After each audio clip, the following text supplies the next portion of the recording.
19वीं शताब्दी के भारत में लगभग इतनी सारी सामाजिक बुराइयां पनप रही थीं और जब भारतीय तमाम सारे विद्वान पाश्चात्य शिक्षा ग्रहण करते हैं, पाश्चात्य शिक्षा ग्रहण करने के बाद उन्हें पता चलता है विदेशों में तो सारी चीज़ें कुछ है नहीं, ठीक है, ये हमारे देश में ही है।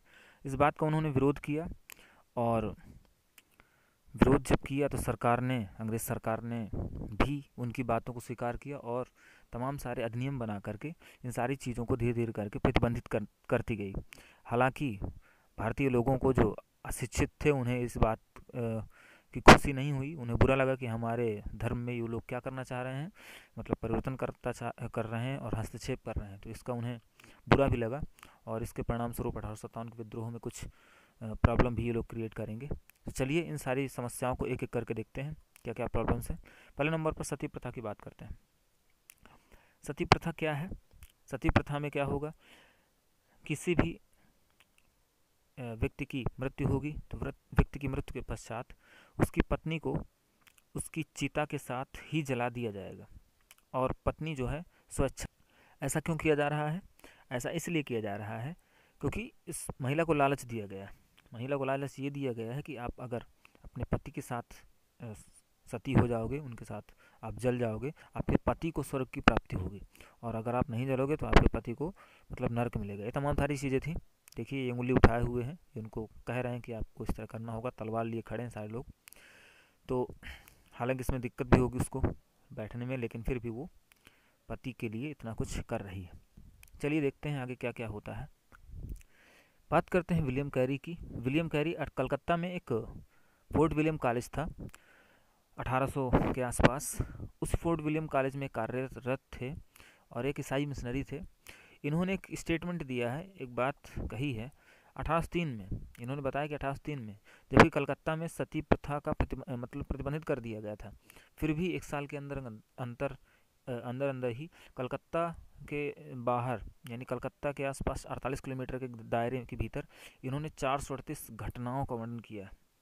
याद रखिए कि विलियम कैरी ने 438 घटनाओं का वर्णन किया है कलकत्ता के आसपास। तो कलकत्ता के आसपास ही 48 किलोमीटर के दायरे में अगर 438 घटनाएं साल भर में हुई हैं तो हमारे देश में कितनी घटनाएं होती रही होंगी आप अंदाज़ा लगा सकते हैं। ठीक है, बाद में विलियम कैरी भी और राजा राम मोहन राय, आप सबको पता ही है कि राजा राम मोहन राय और विलियम कैरी, इन सारे लोगों ने मिल करके क्या किया, सती प्रथा का ज़बरदस्ती विरोध किया और ऐसा प्रूव कर दिया इन्होंने कि सती प्रथा का कहीं कोई किसी बड़े भारतीय ग्रंथ में ऐसा कोई उल्लेख नहीं है कि सती प्रथा होनी चाहिए, और सरकार इस बात को मानती है। और लॉर्ड विलियम बेंटिंग के द्वारा 1829 में सती प्रथा के खिलाफ नियम 17 के तहत इस मतलब एक्ट बनाया गया और उसको प्रतिबंधित कर दिया गया। इन्होंने अपनी पत्रिका, इन्होंने एक न्यूज़पेपर निकाला था संवाद कौमुदी।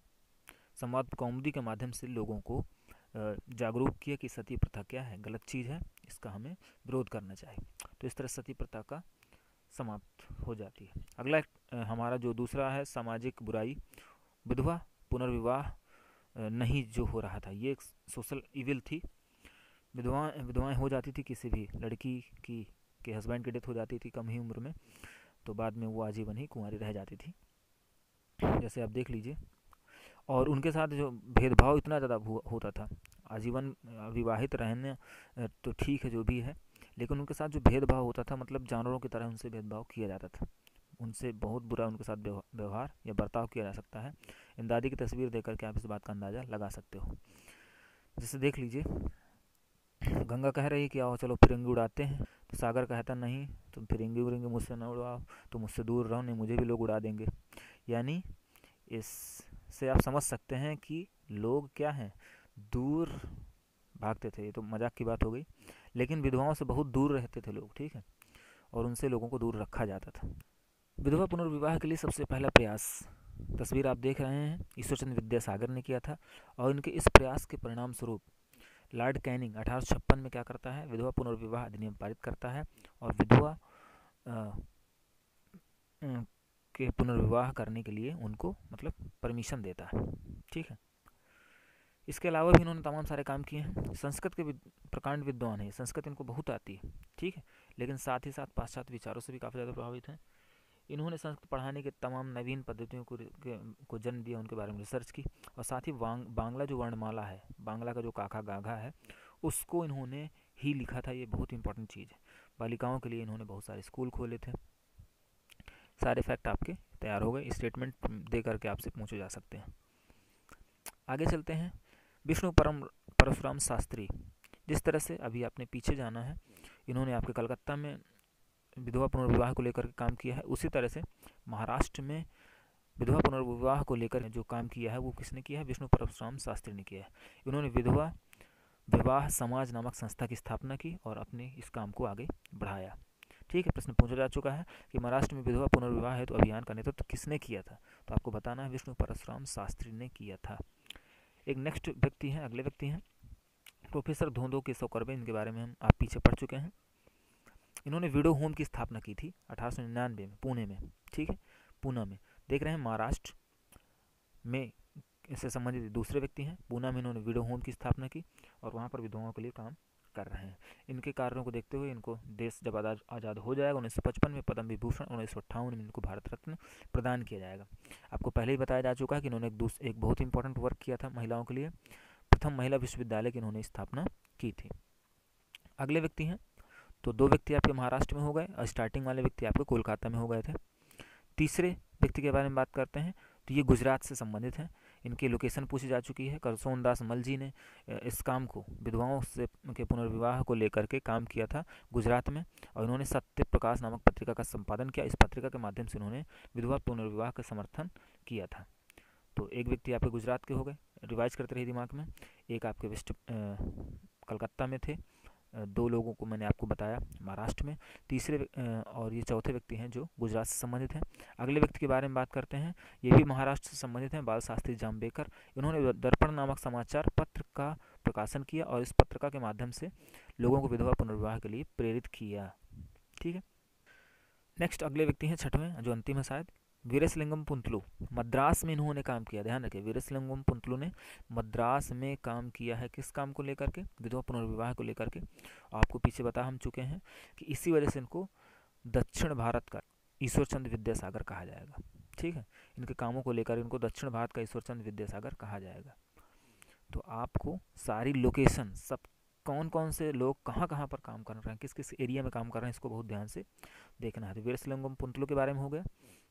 इन सारे लोगों ने जब जगह जगह पर आवाज़ उठाई पूरे देश में, तो इसका परिणाम ये निकला कि केशव चंद्र सेन के प्रयासों से बाद में ब्रह्म विवाह अधिनियम पारित होता है। अब ब्रह्म विवाह अधिनियम, जिसको नेटिव मैरिज एक्ट या सिविल मैरिज एक्ट के नाम से भी जाना जाता है, पारित हो जाता है। 1772 की डेट बहुत इंपॉर्टेंट है। और इस एक्ट के अंतर्गत क्या किया गया? अंतर्जातीय विवाह तथा विधवा विवाह को विधिक मान्यता प्रदान कर दी जाती है।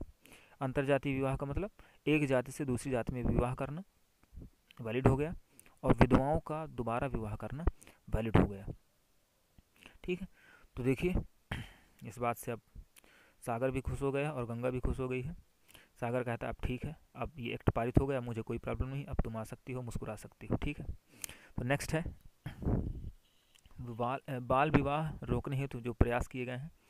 देखिए बाल विवाह हो रहा है, बाल विवाह के बारे में चलिए बात करते हैं कि उन्होंने क्या प्रयास किए। ब्रह्म विवाह अधिनियम अभी भी आपको जस्ट बताया गया है पीछे, 1872 में पारित होता है। और इसमें आपने अभी भी जाना था कि दो काम तो किए गए थे। विधवा पुनर्विवाह को लेकर के अंतर्जातीय विवाह को मान्यता दी जाती है, साथ में एक अगला काम हो रहा है, 3-4 इनमें काम किए जाएंगे। अगला काम किया जाता है कि बच्चों की विवाह की उम्र निश्चित की जाती है। कहा गया कि लड़की की उम्र 14 से कम नहीं होनी चाहिए और लड़के की उम्र 18 वर्ष से कम नहीं होनी चाहिए। साथ ही बहुपत्नी विवाह को, पॉलीगैमी को भी अवैध घोषित कर दिया गया है। महिलाओं से संबंधित सारे काम, इसमें लगभग सारी प्रॉब्लम का सोल्यूशन क्या है, तो आपको बताना है कि ब्रह्म विवाह अधिनियम। लेकिन एक विशेष प्रॉब्लम यहाँ पर है कि ये जो उम्र की निश्चित की गई 14 वर्ष 18 वर्ष, ये सिर्फ ऐसे व्यक्तियों के लिए है जो ब्रह्म समाज से जुड़े हुए लोग हैं। विशेष बात आपको मैं बता रहा हूँ, ब्रह्म समाज से जुड़े हुए जो लोग हैं उन लोगों के विवाह की उम्र है की जा रही है कम, 14 बढ़ाई जा रही है, मतलब 14 वर्ष लड़कियों की, 18 वर्ष लड़कों की। इसके बाहर जो व्यक्ति ब्रह्म समाज से जुड़े नहीं हैं वो व्यक्ति चाहे जब जैसे विवाह करें उनसे कोई प्रॉब्लम नहीं है। तो ये एक्ट पहला हुआ। दूसरा एक्ट है इससे संबंधित सम्मति आयु अधिनियम, age of consent act 1891, time बहुत ज़्यादा इंपॉर्टेंट है। इस एक्ट को पारित करवाने के पीछे पूरा का पूरा काम है, पूरा पूरा श्रेय है बहराम जी मालाबारी, बहुत ही इंपॉर्टेंट है, तैयार कर लीजिएगा। बहराम जी मालाबारी के बारे में मैंने आपको एक बात बताई थी कि पारसी समाज सुधारक हैं। इनके प्रयासों से क्या किया जाता है, एक्ट पारित हो गया। इसमें लड़कियों के विवाह की उम्र 12 वर्ष निश्चित कर दी जाती है। जस्ट अभी आपने पीछे पढ़ा था कि 14 वर्ष। आप सोच रहे होंगे कि यहाँ पर तो 14 वर्ष थी, अब बढ़ाई जानी चाहिए 14 से और 18 करनी चाहिए लड़की की उम्र, या 16 करनी चाहिए। यहाँ पर घटा कर तो 12 कर दी गई है, तो कैसे हो रहा, कन्फ्यूजन हो रहा है ना। इसलिए मैंने आपको पहले ही बताया कि जो ये एक्ट था ये सिर्फ किस पर पारित हो रहा था, किस पर लागू होता था, ब्रह्म समाज से संबंधित जो महिला लड़कियां थीं, बच्चे थे, उन पर लागू हो रहा है, ठीक है, और बाकी लोगों पर लागू नहीं हो रहा। लेकिन जो एज ऑफ कंसेंट एक्ट है ये सब पर लागू होता है। तो इस तरह से सबके लिए निश्चित कर दिया गया कि बालिकाओं की उम्र कितनी होगी, कम से कम 12 वर्ष। 12 वर्ष से कम उम्र में कोई विवाह नहीं कर सकता है। याद रखिए, बाल गंगाधर तिलक क्या कर रहे हैं, इस एक्ट का क्या कर रहे हैं, विरोध कर रहे हैं, कह रहे हैं कि भैया ये हमारी भारतीय संस्कृति में हस्तक्षेप किया जा रहा है, ठीक है, तो ध्यान रखना है। तीसरा एक एक्ट आता है child marriage restaurant act 1929। Time समय इसका बहुत महत्वपूर्ण है। इस एक्ट को चूंकि डॉक्टर हरविलास शारदा, ये तस्वीर है, डॉक्टर हरविलास शारदा के प्रयासों से पारित करवाया गया था, इसी वजह से उसको 60 में शारदा अधिनियम के नाम से जाना जाता है। इसका मूल नाम क्या है, चाइल्ड मैरिज रिस्ट्रेंट एक्ट 1929। इनके प्रयासों से इसको पारित किया गया, इस वजह से इसको शारदा अधिनियम भी कहा जाता है। शारदा अधिनियम भी मुख्य रूप से किससे संबंधित है, बाल विवाह से संबंधित है। इसमें बालिकाओं की उम्र 14 वर्ष, देखिए पिछले में आपने पढ़ा था 12 वर्ष, इसमें 2 साल बढ़ा करके 14 वर्ष कर दी जाती है, और लड़कों की उम्र 18 साल कर दी जाती है। तो 14-18 का एवरेज आपको ध्यान रखना है। बाद में 19 देश आज़ाद होता है, 1978 में भारत सरकार ने इसे बाल विवाह निषेध अधिनियम के तहत कन्या की विवाह की आयु 18 और लड़के की 21। तो जनरली आज जो चलता है वो 18 और 21 का एवरेज चलता है, ठीक है। तो शारदा एक्ट, 3 एक्ट आपको बताए गए हैं बाल विवाह से संबंधित, इनको तैयार कर लेना है। इनके डॉक्टर हरविलास शारदा के बारे में आपको एक फैक्ट बता देता हूँ कि ये क्या थे, ये आर्य समाजी थे, ठीक है, आर्य समाज से जुड़े हुए थे। देखिए दयानंद सरस्वती की फोटो भी हुई, ठीक है, आर्य समाज से जुड़े हुए थे। तो ये आर्य समाजी थे, और आर्य समाजी होने के साथ साथ इन्होंने ये काम किया। नेक्स्ट हमारा टॉपिक है बाल हत्या रोकने के लिए प्रयास। एक प्रॉब्लम थी सोसाइटी में इन्फेंटिसाइड की। इन्फेंट, ये लिखा हुआ इन्फेंटिसाइड, यानी बच्चों की हत्या कर दी जाती थी। बच्चों में मुख्य रूप से बालिकाओं की हत्या कर दी जाती थी, ठीक है, उनको तमाम गलत तरीक़ों से मारा जाता था। इस तस्वीर में आप देख रहे होंगे कि बच्चे को फेंका जा रहा है कहाँ पर, गंगा पर, लिखा ही हुआ infanticide in the gangs. Ganga नदी की घाटी में इन्फेंटिसाइड प्रचलित था, नदी में फेंक दिया जाता था बच्चों को, और जानवर जो है उसको खा जाते थे। दूसरी बात, कभी कभी घड़े में भर दिया जाता था, और घड़े में उसमें पत्थर भर दिए जाते थे और डुबो दिया जाता था, ठीक है। कभी कभी गड्ढे में खोद करके उसको गाड़ दिया जाता था। तमाम सारी चीज़ें थी, समाज में सारी बुराइयाँ थीं। तो चलिए इन बुराइयों को लेकर के क्या क्या काम किया जा रहा है। सर्वप्रथम जोनाथन डंकन एक व्यक्ति हैं ऐसे जो इस संस्कृत कॉलेज की स्थापना करेंगे। कहाँ पर करेंगे संस्कृत कॉलेज की स्थापना, बनारस में। इनका संस्कृत कॉलेज काफ़ी ज़्यादा इम्पोर्टेंट है। तो वहीं पर इन्होंने क्या किया, देखा कि यार ये बहुत गलत चीज़ है, तो इन्होंने क्या किया, आह्वान किया कि भैया ये काम ये गंदा काम जो है बंद कर दीजिए। तो सबसे पहले जोनाथन डंकन ने क्या किया था, भारत में इन्फेंटिसाइड को रोकने के लिए लोगों को जागरूक किया था। ध्यान रखेंगे जोनाथन डंकन के बारे में, इनके बारे में हम एजुकेशन जब टॉपिक पढ़ेंगे, डेवलपमेंट ऑफ एजुकेशन, वहाँ पर इनके बारे में डिटेल से पढ़ेंगे। फोर्ट विलियम कॉलेज के बारे में मैंने आपको बताया था पीछे, सती प्रथा में विलियम कैरे ने यहाँ पर भी इस प्रथा का भी जोरदार विरोध किया, और इसका भी उन्होंने क्या किया, रोकने के लिए इसका लोगों से सपोर्ट मांगा। और अंततः लॉर्ड वेलेस्ली आएंगे। तो वेलेस्ली आप जानते हैं कि सहायक संधि भारत में लेकर के आते हैं। तो वेलेस्ली आएंगे और उनके समय में इसको क्या कर दिया गया, अधिनियम बनाकर, कानून बनाकर प्रतिबंधित कर दिया जाएगा। तो 3 लोग जुड़े हुए हैं, बाल हत्या रोकने के प्रयास इन्होंने किए हैं, तो इनको आप ध्यान रखेंगे। सीरियल्स, नरबली प्रथा एक अगला टॉपिक है। एक जाति है भारत में, जनजाति, जिनका नाम है खोंड। तो खोंड जनजाति के लोग क्या किया करते थे, अच्छी फसल हो इसलिए वो क्या करते थे, नरबली देते थे। यानी फसल अच्छी पैदा होगी, अगर हम लोगों को काट के चढ़ा देंगे सूली उसमें देवी में, तो क्या होगा, हमारी फसल अच्छी होगी। ऐसी मतलब कुप्रथा थी, ऐसी मान्यता थी, इसलिए लोगों को काट करके वो लोग क्या करते थे, फसल की उगाने के लिए प्रेयर करते थे अपनी देवी देवताओं से। ठीक है, तो आएगा लॉर्ड हार्डिंग फर्स्ट आएगा, एक व्यक्ति को अपॉइंट करता है कैंपबेल को, और कैंपबेल जाएगा और इस सारी समस्या को का निराकरण करेगा। ठीक है, तो आपसे प्रश्न पूछा जाएगा कि हार्डिंग प्रथम ने नरबली प्रथा का दमन करने के लिए किस व्यक्ति को भी अपॉइंट किया था, तो कैंपबेल को अपॉइंट किया था। ठीक है, अच्छा, इस प्रथा को क्या कहा जाता है, होमिसाइड कहा जाता है। नरबली प्रथा को क्या कहा जाता है इंग्लिश में, होमिसाइड कहा जाता है। ठीक, ये बात आपको पता चल गई। लेकिन मैंने यहाँ पर एक चित्र डाला हुआ है होलोकॉस्ट। होलोकॉस्ट क्या है, प्रश्न पूछा गया है इससे संबंधित, इसलिए मैं आपको बता रहा हूँ। ठीक, दोनों थोड़ा थोड़ा मिलते जुलते चीज़ें हैं। ठीक है, होमिसाइड और होलोकास्ट, लेकिन बहुत बड़ा डिफरेंस। होमिसाइड वो होता है जब 2-4-6 लोगों को मारा जाए, तो वो होमिसाइड होता है, नरबली प्रथा होगी। लेकिन होलोकास्ट विश्व इतिहास में एक बहुत भयानक घटना थी। हिटलर को जानते हैं, जर्मनी का तानाशाह है, तो हिटलर यहूदियों से बहुत ज़्यादा, जिनको ज्यूज कहा जाता है इंग्लिश में, उनसे बहुत ज़्यादा नफरत करता था। और उसने उन लोगों को, बहुत से लाखों लोगों को बंदी बना करके उनको गैस चैम्बर में क्या करवाया था, मरवा दिया था। जहरीली गैस में उनको छोड़ दिया गया था बंद कमरों में, और इस तरह से लाखों लोगों की हत्या उसने करवा दी थी। ठीक है, इस घटना को होलोकास्ट कहा जाता है। होलोकास्ट का मतलब ये होता है कि एकदम से आतंक मचा देना। ठीक है, मतलब बहुत तबाही मचा देना, होलोकास्ट का मतलब ये होता है। तो अब 2-4 लोगों को मारना नरबली कह सकते हो, लेकिन अगर आप लाखों लोगों को मार डालोगे तो उसको नरबल नहीं कहा जाएगा, उसको एक बड़ा नाम देना पड़ेगा। उसी नाम को होलोकास्ट रखा गया। तो आपसे प्रश्न पूछा गया एग्जाम में कि इसके द्वारा जो व्यक्ति है, इसका नाम हमने अभी आपको बताया, हिटलर के द्वारा जो किया गया इसका ये काम था, इसको किस नाम से जाना जाता है इतिहास में, तो इसको होलोकास्ट के नाम से जाना जाता है। ठीक है, तो होलोकास्ट और होमिसाइड लगभग मिलती जुलती चीज़ें हैं। नरबली प्रथा के रोकने के बाद आगे चलते हैं। एक समस्या है देश में, दास प्रथा। आप जानते हैं दास प्रथा के बारे में कि मेनली टारगेट किया गया था अफ्रीका को, अफ्रीका कॉन्टिनेंट को। अफ्रीका की खोज हो चुकी थी, तो यूरोपीय लोग तमाम जाते थे और वहाँ से लोगों को पकड़ पकड़ कर ले जाते थे अमेरिका में, और मिडिल अमेरिका, सेंट्रल अमेरिका, इन तमाम जगहों पर खेती की दशाएं अच्छी थी, लोगों की पॉपुलेशन कम थी, वहाँ से लोगों को ले जाया गया, गुलाम बनाया गया, उनसे खेती करवाई गई। तो बहुत ही बुरा व्यवहार होता था, तस्वीर में आप देख सकते हैं इनके द्वारा। इस प्रॉब्लम को रोकने के लिए लॉर्ड कॉर्नवालिस ने 1789 में दास प्रथा पर रोक लगाई। ठीक है, लगाई रोक, लेकिन अभी रोक लग नहीं पाई।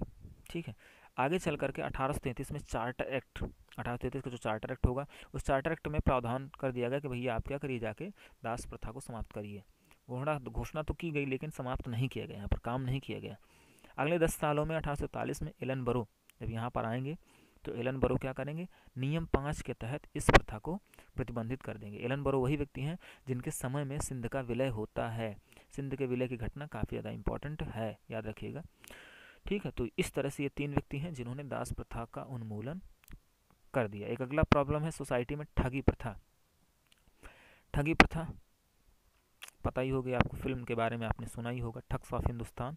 ठीक है, तो इसमें छोटे मोटे ठग नहीं हैं, बड़े बड़े ठग हैं, और बड़े बड़े राहगीरों को के बड़े बड़े झुंड को एकदम से तबाह कर देते हैं, उनको लूट लेते हैं। ऐसे बड़े ठगों से ज़्यादा प्रॉब्लम अंग्रेज़ों को हो रही है। इस ठगी प्रथा का दमन करने के लिए लॉर्ड विलियम बेंटिक क्या करेगा, एक व्यक्ति कर्नल स्लीमैन, ये उनकी तस्वीर है, कर्नल स्लीमैन को अपॉइंट कर देगा, और कर्नल स्लीमैन जा करके जगह जगह पर जा करके ठगों को चुन चुन करके मारेगा, और इस तरह से ठगी प्रथा का भारत में दमन कर दिया जाएगा। आपसे प्रश्न पूछा जाएगा कि लॉर्ड विलियम बेंटिक ने किस व्यक्ति को ठगी प्रथा का दमन करने के लिए अपॉइंट किया था, कर्नल स्लीमैन। तो इस तरह से इन्होंने इतनी भयंकर ठगी प्रथा का दमन कर दिया कि ठग्स ऑफ हिंदुस्तान भी फ्लॉप हो गई। ठीक है, ये भी फिल्म नहीं चल पाई। तो इस तरह से ये टॉपिक आपका कंप्लीट होता है। नेक्स्ट टॉपिक हमारा जो अगला होगा, निम्न जाति सुधार आंदोलन। बहुत ही ज़्यादा इंटरेस्टिंग टॉपिक है। उस समय की जो सबसे बड़ी प्रॉब्लम है, जो आज भी थोड़ा थोड़ा प्रचलित है, इस समस्या के बारे में हम डिटेल से स्टडी करेंगे। ये तमाम सारे आंदोलन हैं जिनके बारे में हमको स्टडी करना है। ठीक है, तो अगर मेहनत आपको अच्छी लग रही है तो आप कृपया लाइक करिए और सब्सक्राइब करिए। ठीक है, अगली वीडियो का इंतज़ार करते हैं। नमस्कार।